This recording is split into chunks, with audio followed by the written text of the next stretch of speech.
musical theater major. I play Jason in the D cast. And Will?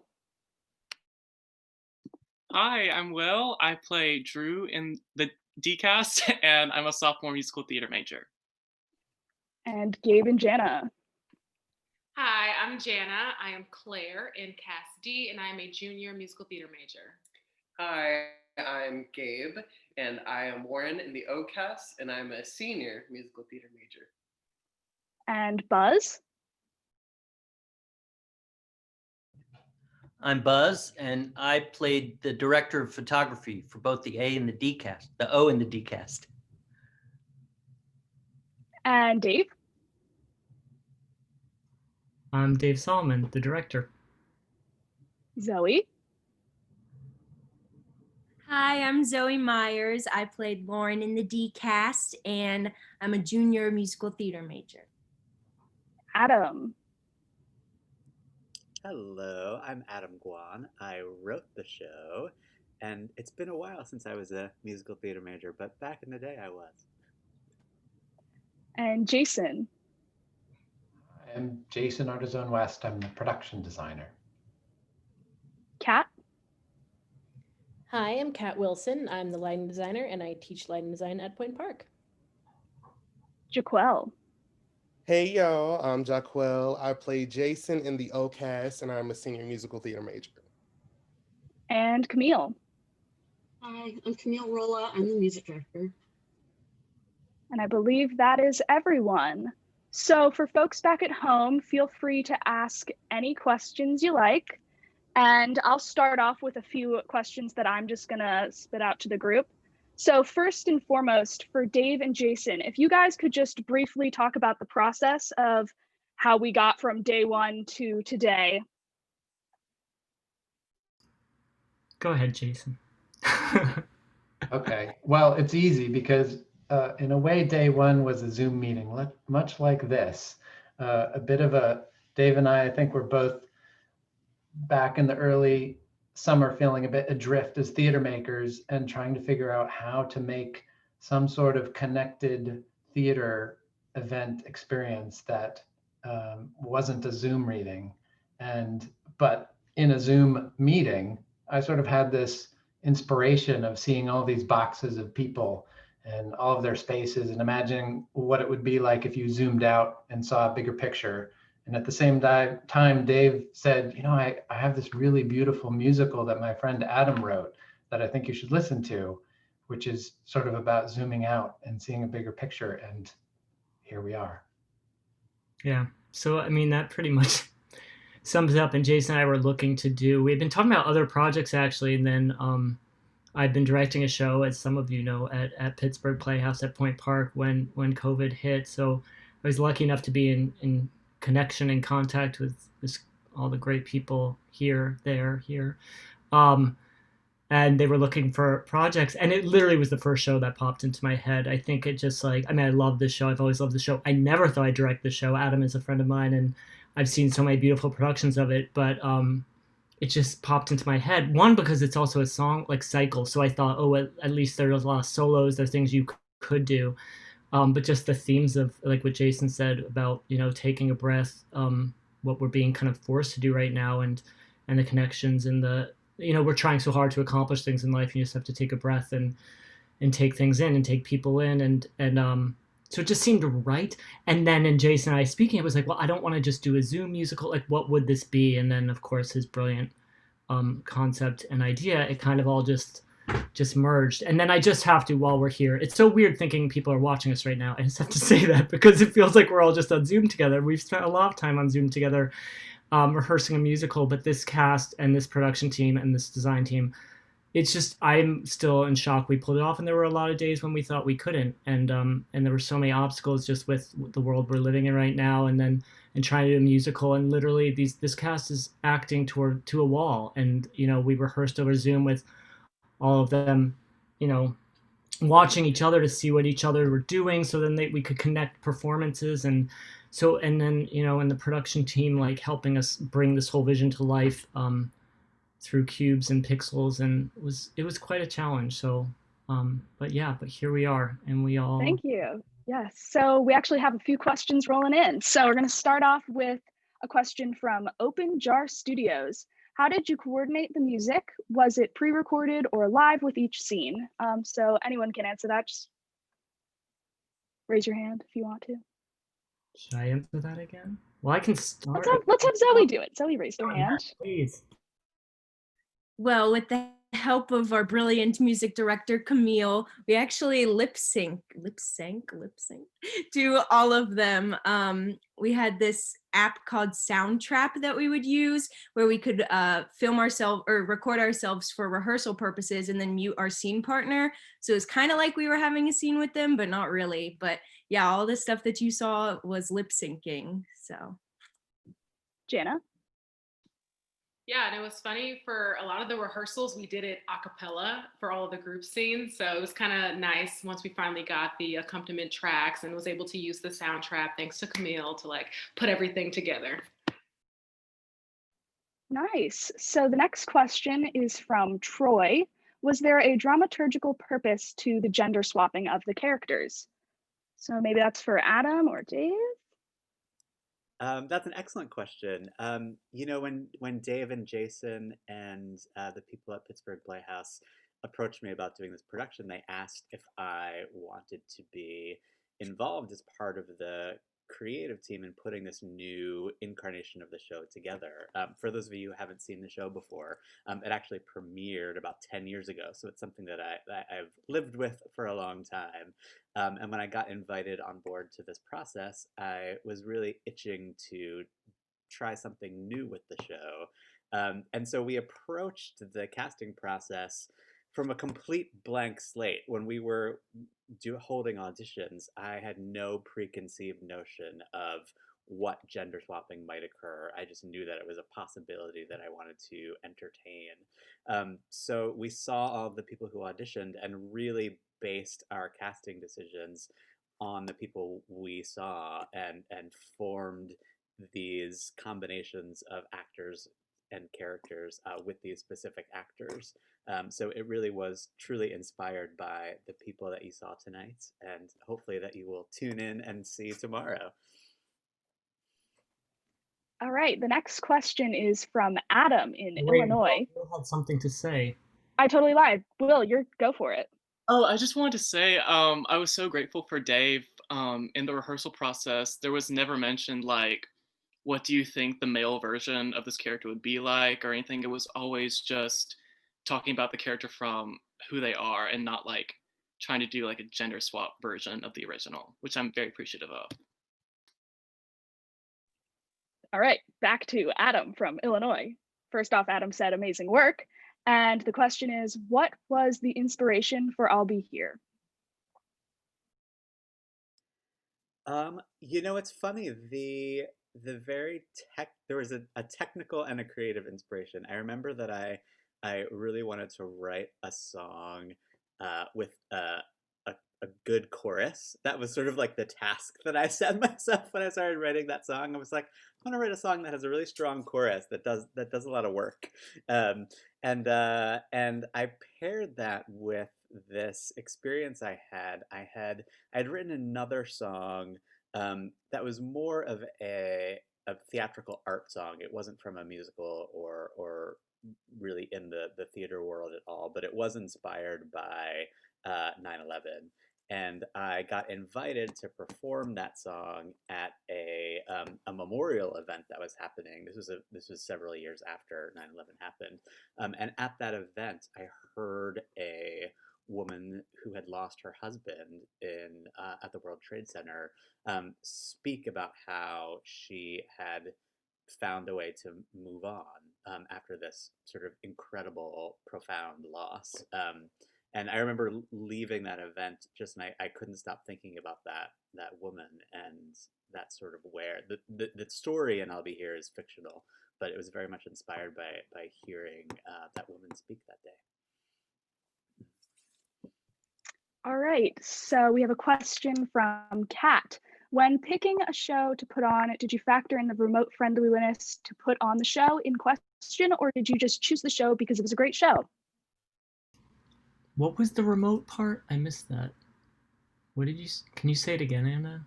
Did you choose a remote? When picking a show to put on, did you factor? Uh-oh. Am I glitching? Hello? Are you glitching or is mine? You're glitching, Hello? but I can help. The question is, did Help me we out, pick the Jason. show because it was friendly for doing it remotely and shooting separately, or just because it was a great show? And I can start answering, Dave, if you want, because Dave and I were talking a lot at the beginning of this process, and we were trying to figure out, as a collaborating team of director and designer, how to do a show where actors had to be separate. And could you do something where you were trying to simulate actors being in the same place or not? And, you know, having this very high-minded conceptual conversation about what it means to share physical space or virtual space. And I think the thing about this show is, A, it's a brilliant show, and B, it sort of works as individual characters who are in their separate spaces trying to connect, but being isolated from each other. I mean, I don't want to speak for Adam, but as a outside party sort of listening to and reading this piece, it felt like it lent itself in a strange way to 2020, even though it's very much set in 2006, in terms of these four humans kind of isolated from each other and trying very hard to connect, which is what we're all doing right now. And I think that, off what Jason's saying too, it was almost kismet in a way. And I think it's that thing when something just in your heart and mind connects too. I mean, that's what it's like, what I said before. It's like I'd been thinking about Ordinary Days already, just, you know, it was in my head. For what reason? I don't know. Is that because of the pandemic, like things that were going on? And then it was like it was the thought of like, well, that's something that is possible and practical maybe in this world. And then in talking with Jason again, it was like, you know, having the conversations, he listened to it, we started talking about it, and then it all just started, and he had that concept that kind of just took us to different places. But it was kind of, yeah, it just kind of all happened at once. I knew, or like the first thing was Ordinary Days, and I didn't know how, and then I brought it to Jason, was like, how and why would it make sense now? And then it, you know, but I knew it was probably, it just seemed more practical because of the song cycleness and because of, you know, like what Jason said, that there is an element of isolation, but so technically that seemed possible. But then what the show was about, and then finding a concept on top of that to make it all kind of merge. But it just kind of, yeah, seemed like kismet in that way, that the show, the idea of doing the show, and then the concept for the show, all and how we could do it in this world and this time came together. Alrighty, so our next question is from Julio B. What was it challenging to write the 4-part harmonies? Also, do you have any tips for or an advice for anyone who wants to start learning piano? So I assume that's for Adam or Camille. It was tricky to revoice the harmonies, and for some of the songs to find new keys for the gender swapped roles and to navigate between those new keys. There were some transitions that were happening, you know, within songs, within phrases, to get us from one vocal place to another. That when you're writing a show originally around an original cast, kind of gets set around those actors. And for this process, I really had to pull it apart and put it all back together again. For these new actors, so it was challenging, but it was really fun.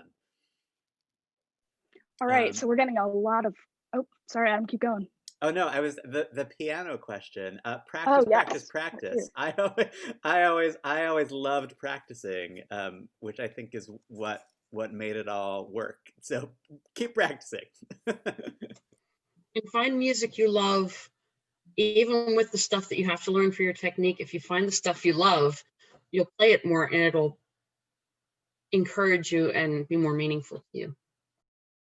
My piano teacher made me play classical songs all the time, but I would force him to listen to me play Disney songs. I would always bring in, I would like Aladdin, and Beauty and the Beast. Like he would have to sit there and listen to me play them because I love them. I did. That's so funny. I quit my piano lessons, and would just teach myself like the Disney. I would buy like those music books and teach myself like the Disney stuff. And Billy Joel, my mom's watching now. She's like, yes, he did. All right, so we actually have a lot of questions coming in, so we're going to try to speed through them. So we have a question for the actors from Elaine Bell. What were the biggest challenges in shifting the way you normally do theater pre-COVID to how this production worked? So maybe one person who wants to take it. Bennett? No? Anyone?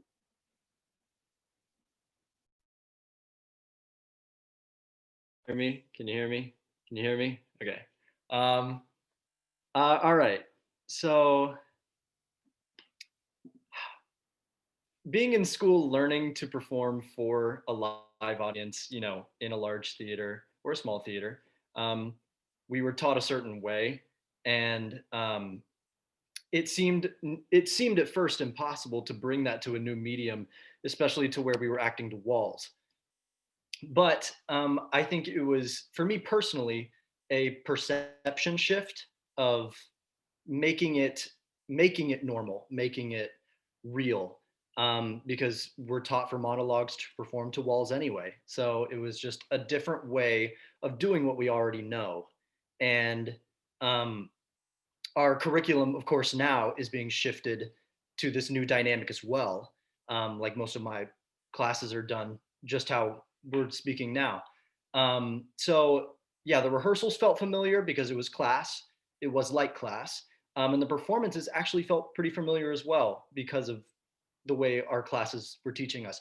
So for me personally, I thought that our training at Point Park really kind of prepared me for this transition and for this new realm of performance. Thank you. So our next question is from Brendan. What was one of the funniest errors or challenges that happened when figuring out the cinema 4D composition of the performers? Also, Dave, Brendan says hi. Which poop, Brendan? Bradley? Yes. Oh, Brendan Bradley. I think so. Hi. He's a brilliant doing all this work in virtual theater, who is someone I talked to early on when I was like, what can we do? How are you doing this? And he's someone, everyone look up.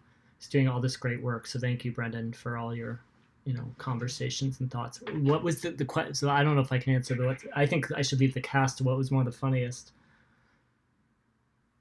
happenings. What was one of the funniest errors or challenges that happened when figuring out the cinema 4D composition of the performers?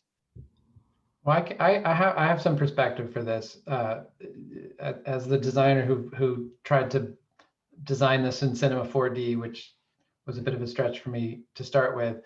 I'm not going to take the time now to explain all the technical details of what we did, but essentially we had one cube that all the actors took turns acting in, and we had 14 cameras arrayed in different positions that lined up with a virtual model of the same series of cubes, and then we put it back together in the computer. And so Buzz Miller, who is here, was in charge of setting all of that up in terms of the infrastructure of positioning each of these cameras in the exact perfect position in relationship to the cube so that the perspective would match the perspective of the virtual version of the cube, so that when we put it all back together in editing, it would look like there were 25 cubes stacked together and that people were actually in some sort of space that followed the rules of geometry. And I would say it all worked pretty well, except for the E in the gallery. And I don't know if anybody noticed that. And we had a long conversation during editing, Dave and Mickey Miller, who's not on the Zoom because he's busy working, but I wish he was because he's doing brilliant work. Dave, Mickey, and I were trying to decide if we should try to fix this problem where the E dropped out. And we decided that it actually was better to leave it so that we could sort of prove that what we were doing was truly this hybrid of physical space and virtual space. And when you're doing that, there's going to be imperfections. And so we purposefully left the weird wonky E that sometimes was gone and sometimes was half there, as a testament to the reality of the complexity of what we were doing.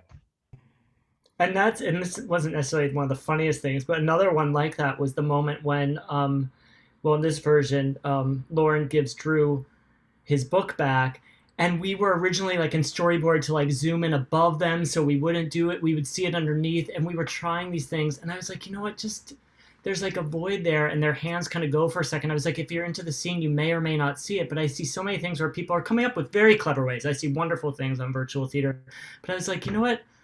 I'm so into that scene of those characters. If we're doing this weird camera move, it's like we're trying to hide something. I was like, let's just do the scene. And I also thought it was like a reminder that like I literally, like, you know, working with this cast and doing what we're doing over Zoom, I watched some of these scenes in the edit and I feel like they're together in the room personally. And I was like, I just feel they're so connected in that scene.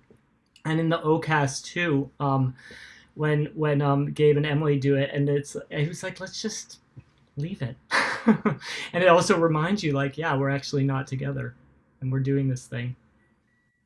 One thing I wanted to mention was that with one set of cameras, there was a camera that was right in the shot of the other camera, and we didn't realize that until we started setting things up. It didn't, you know, didn't send up any red flags when we were just looking at it in this virtual space. So we had to rearrange the shot order for those days when we were shooting with those cameras.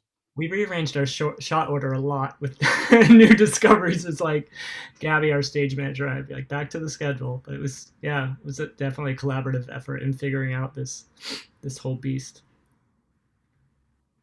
All right, so our next question is from Damon Global Media. They said, "We love you, Jana. Brilliant performance. How did you prepare for your role as Claire?"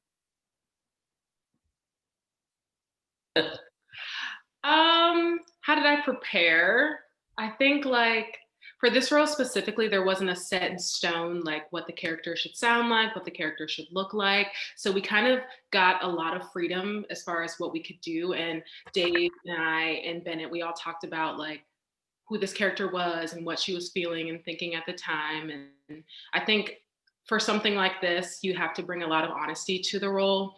And it just has to come from a genuine place. So it's like preparing, but also not overthinking. And of course, like we got thrown for a couple of loops along the way. And like, it wasn't always easy, but you have to like kind of fall back on your training. And just like Bennett said, like everything we were preparing for in classes was helping with what we were doing in rehearsal. So we would go to class all day and then have a couple of hours to prepare for rehearsal. And it was like we were doing the same thing. So I felt pretty, I don't want to say 100% confident, but pretty good as far as like going in and filming and rehearsing.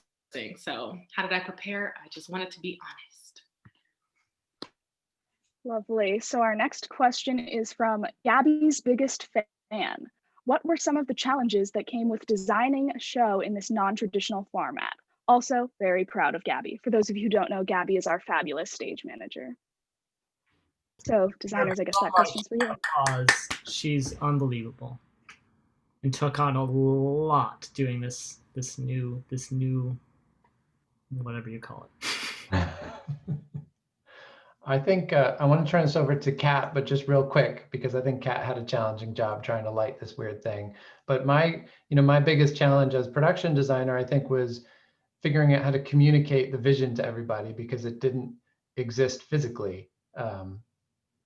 Ever. Normally there's a set that eventually gets built and everybody sees it and sort of understands the space, and actors can understand the relationship to each other. And in this case, the relationship only happens after things get put back together, after the pieces get put back together. And so it was challenging figuring out how to storyboard it and communicate the vision visually to the actors and the rest of the creative team, so everybody sort of understood what the theatrical space was, even though it didn't actually fully exist physically in the same time and space. But I gave Kat, our lighting designer, quite a challenge, because I gave her a closed cube with no room for lighting. Yeah, you gotta love those ceilings. I guess on that note, the biggest challenging for lighting specifically is you have a cube where you have a ceiling and walls but can't hit them because they're also projection surfaces. So that was a fun geometry challenge. But I think for design in general for this kind of piece, we're so used to going in order and tracking our information in order. And the way we had to film this was one human at a time. So we took one human, put them in for all of their scenes, and we had to bounce around and keep track of all this data and information in a way that we're used to not having to do. And so that plus the difference of designing for the human eye versus the camera eye was part of the challenge and the fun. One other aspect of that, doing it out of order, which I'm sure everybody noticed, was the masks. And, you know, 2 days, 3 days before we were done filming, the case numbers in Pennsylvania rose to such a point that there was a new mandate that came down that required masks just across the board. And so all of the shots that we hadn't done yet, which we call the D cameras, have actors in masks. So every time you cut to a different camera that was shot in the last 3 days, people are in masks. So that sort of shows you how the shooting out of order shows up in the final edit. Yes. So our next question is from Alicia. What is your biggest takeaway from creating a production during such an unstable time for the arts? Any words of wisdom or encouragement for artists trying to create? From Spanish Fork, Utah. Jaquel. Okay, so my biggest takeaway is how important community and connection is.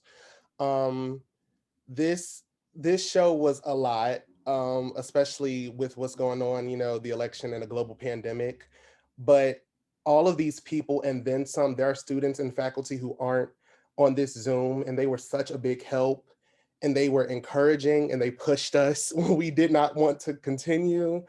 And even then, like, this whole process is forcing us to connect with each other. Like, even being on Zoom, I'm forced to look at all of these people in the eye, take in what they're saying, and just be on the same page. And it's brought me so close to so many people. Kobe is my boyfriend in the other show, and we didn't have our first conversation until rehearsal.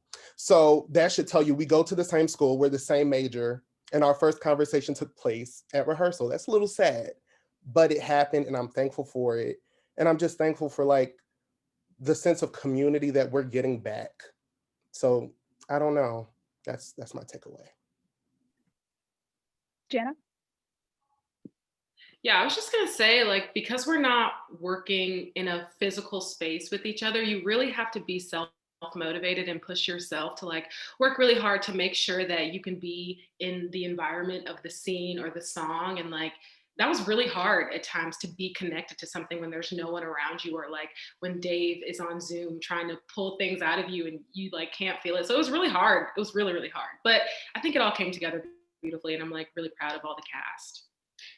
I would say too that it really challenges you. Like, obviously, this is a time for a lot of artists that we're realizing, is this something that I'm wanting to really do? Is this something that is so like ingrained in me and my blood and my veins that I really want to do this? Because I'm somebody that comes from, like, I'm always, and the other Point Park shows that if you've seen any of them before, I'm always the dancer. I'm always in the ensemble. And so, like, getting an opportunity like this to be like a principal role, it's really validating and even more challenging than if I had played a leading role in a main stage production in person. It came with its own challenges with the music, having to do the music over Zoom and a different platform and system, and having to put all that together. And like Jaquel said, it emphasizes how important that human connection is, because you can go crazy and you need your support system here for you. You can need that. You always need that human connection. You always need other people to support you. You need to see other people. And I think this play really embodies that. Kobe, did you have your hand up?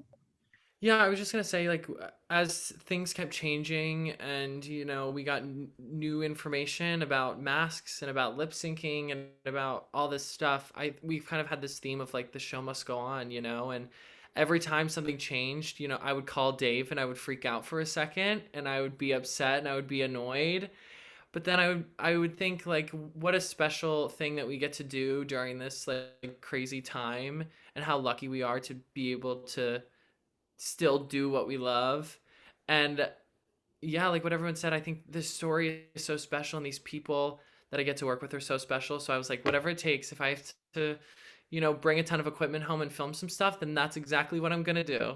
So Bennett?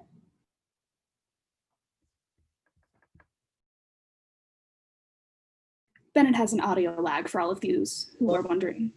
Hello? Okay. I just wanted to say really quick, I think a few of us were part of a show in March that closed early. And I think being able to have this product at the end of this journey is such a blessing, because after having the experience of something that you were working on, not knowing that an ending was coming without your knowing, having this product now and being able to reach that end goal is such a blessing. And the takeaway that I have from this project is counting your blessings, not taking anything for granted, and every day that you get to work is a day that isn't promised. Yes. And so our next question is from Ed. He asked, were the characters generally a little older than you guys who played them? And if so, how did it feel playing in that age?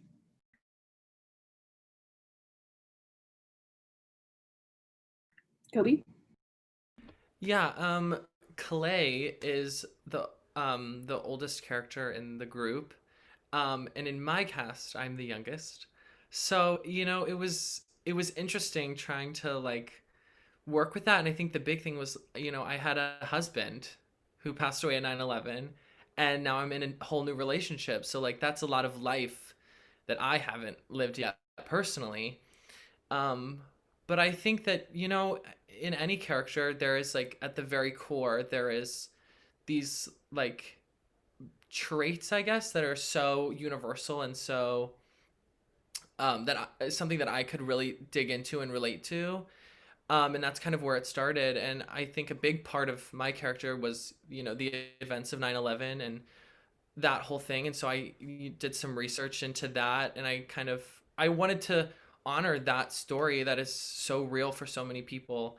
And there were real people who lived it that I could kind of look at for inspiration, I guess. But yeah, it just came down to, like what Jana said, it came down to the truth of the character and how can I relate to that and dig into that. Gabe? So I think I'm actually the oldest person of the cast because I'm a transfer. So I'm a little bit older than everybody, and being a senior, I'm the oldest of the group. So for me, my character is probably right around where he should be. I'm 24. I'm sure Warren's probably somewhere in there. He is, because I've decided. But I think that this, honestly, for me, has been one of the roles that I've played, one of the few roles that I've played that has felt so genuine and authentic to who I am. And so for me, it really wasn't a challenge as much as it was like to be the character, as it was to just kind of come to the realization that how many things that Warren deals with that I've dealt with. In the show that you saw tonight, Lauren dealt with a lot of that, like, self-doubt of finding out who I am and discovering that. And one of the rehearsals that I had working on the life story reprise with Dave was actually, like, very emotional for me, because I've been there as an artist of being like, I want to do all these things. I thought I'd come to this city and do so many amazing things, and here I am. I don't know what I'm doing. and I feel so lost, but I don't know how to get there. And I feel like that relationship, especially in our rehearsals, with me and Emily and Dave sitting down and talking about that character arc of how, going back to that human connection, people can influence you so much. Being somebody that knows what you want but don't know how to get there, or not knowing where you're going, but knowing that today I'm doing this and this is right and this is correct and this is me, and how other people can bring that to you, and how being human and living a ordinary day can really just affect that so much, and day to day, and that connection is just so important. Okay, so we're going to be wrapping up in a little bit. So if you have any last minute questions, make sure to put them in the chat now so we can get them answered. Our next question is from Kat. It is for Adam. I have to ask, do you know that the hilarious line of "I'll have a mocha caramel latte, etc." were popular as a meme on the app TikTok? If so, what was your reaction to that? I am aware of this trend on TikTok. The very first time in my life that I went on TikTok and watched a video was someone texted me and said, "Are you aware that this clip from Ordinary Days is trending on TikTok?" So my first deep dive into the TikTok world was scrolling through, I think, about 60,000 teens from around the world lip syncing to Deb and Warren's coffee order in Starbucks. But in this amazing, I mean, they were so funny. And you all probably know this because you probably are on TikTok. But I didn't realize that, like, people took clips and sort of repurposed them to give them new meaning in kind of a socio-political context. And I thought that was brilliant and fascinating, and I loved it. So thank you, young people of TikTok, for embracing Ordinary Days in your memifying. And Adam, we actually have another question for you. Oh, sure. Where'd it go?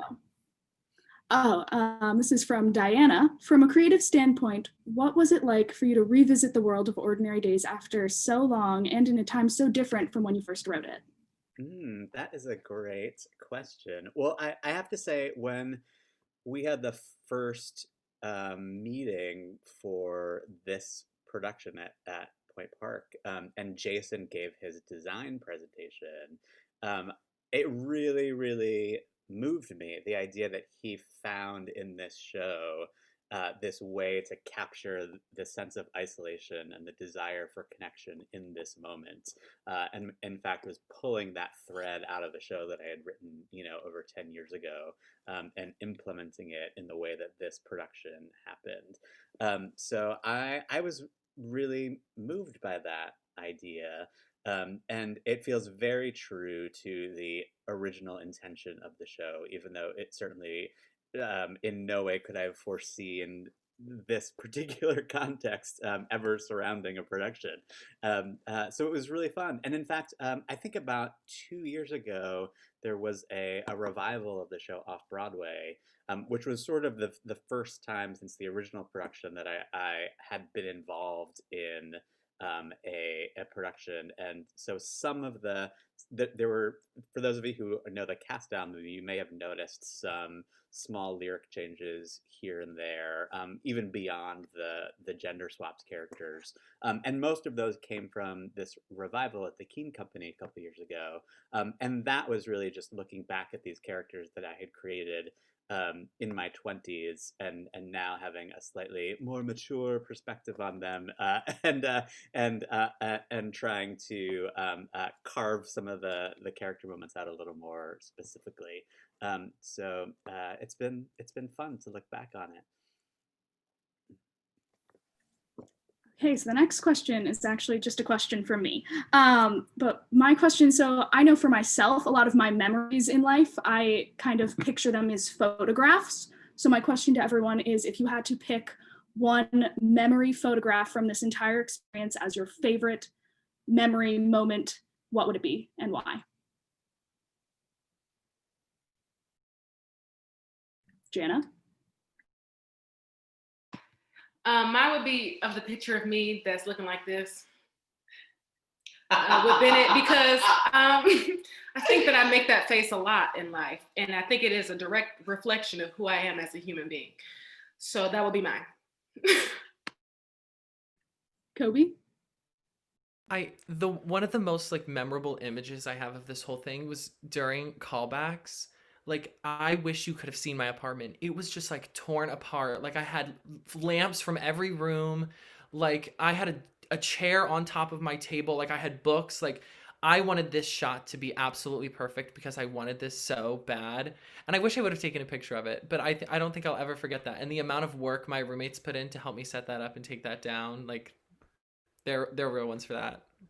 It's so funny that you say that, Kobe, because I was trying to think of what my sort of quintessential image of this whole process would be, and it's of Kobe's audition. Like, there was something about like, but just the like how everyone was kind of in their dorm rooms, and there was it just had this incredibly wonderful makeshift quality about it all, and through that makeshift quality, these amazing performances and these amazing emotions just poured out over the internet through Zoom cameras from a dorm room into my heart and brain. So that would be my image jumping off of Kobe. No? I'm glad that it paid off. It paid off then. I think mine would be, there was one night where I was done filming and we had like a very long break. And it had just been like a tough night of filming for me. It was just like a pretty rough day. And a couple of us from like the crew snuck away to get ice cream down the street. I'm sorry, Zoe. Zoe was left out. I'm sorry. I wasn't invited. Okay. But that was just really fun. It was, yeah, good night. Kat? I think I can't remember who did this first because it was magical every single time it happened for the first time, but I think Zoe was the first one to throw paper.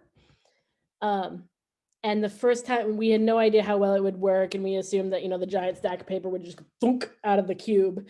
And the first time she threw it, it was everywhere, and it was this magical, like, we were on Zoom communicating with Dave and Jason, and then trying to see what the cameras were seeing, but also seeing real life. So there were lots of views, and all of a sudden there was just paper everywhere, and everybody stopped and did this.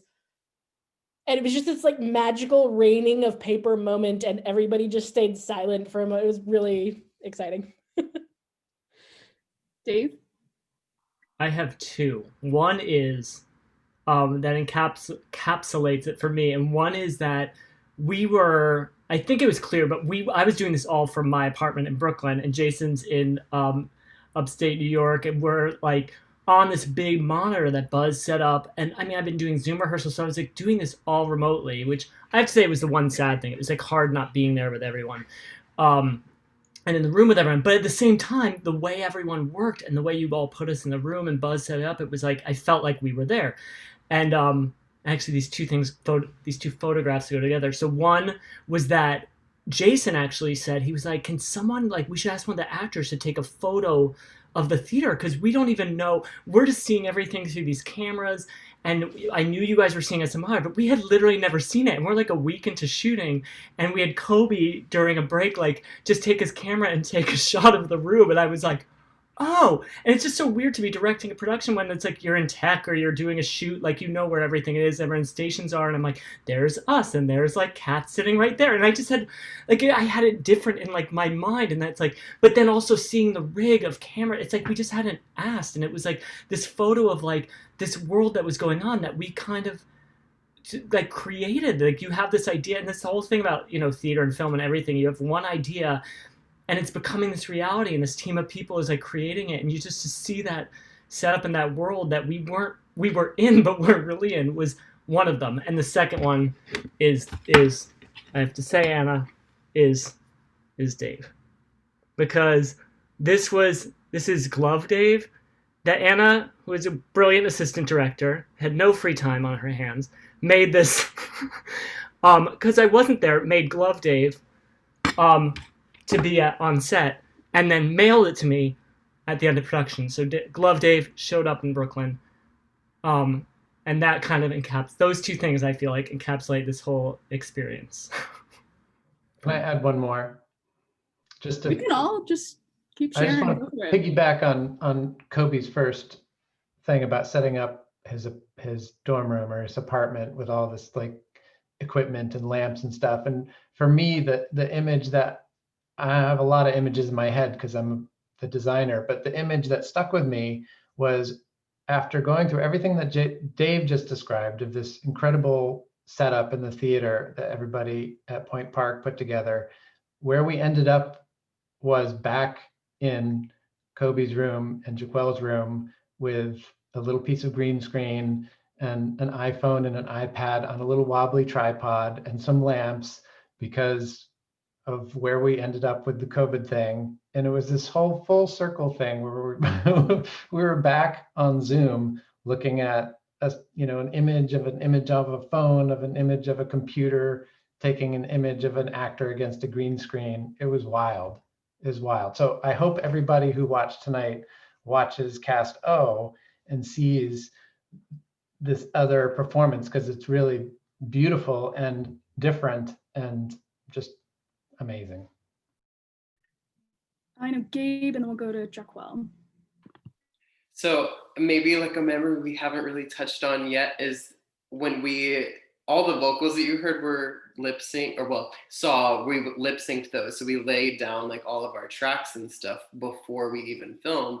And one of my like clearest pictures was we were filming Beautiful at the very end of everything. And of course, because of like all of the COVID restrictions, I'm behind a like curtain where I can't see anybody. I'm not around anybody. I've got my headphones and my mask on and I'm singing, and Emily's on the other side. And if you watch the show tomorrow, you'll hear that we had this little exchange at the end where there's this little like giggle that we have. And I like very clearly remember like recording all of that and feeling like I was literally in a museum standing there with Emily, and like the connection between us just felt so authentic. And it really, even having it on a recording and filming it and lip syncing to it, every time I filmed it, every take we took, it felt real. And I felt like I was in that museum looking at that painting with Emily. And that was my favorite. Well, for me, my memory was the scene that you all saw tonight in the song Fallen, the section Fallen. And when you see Cast O and Cast B together and we're in harmony and everything, it really showed me that our hard work paid off. Like everyone in this Zoom, and again, everyone who may not be seen right now, worked so hard and so tirelessly to get this together.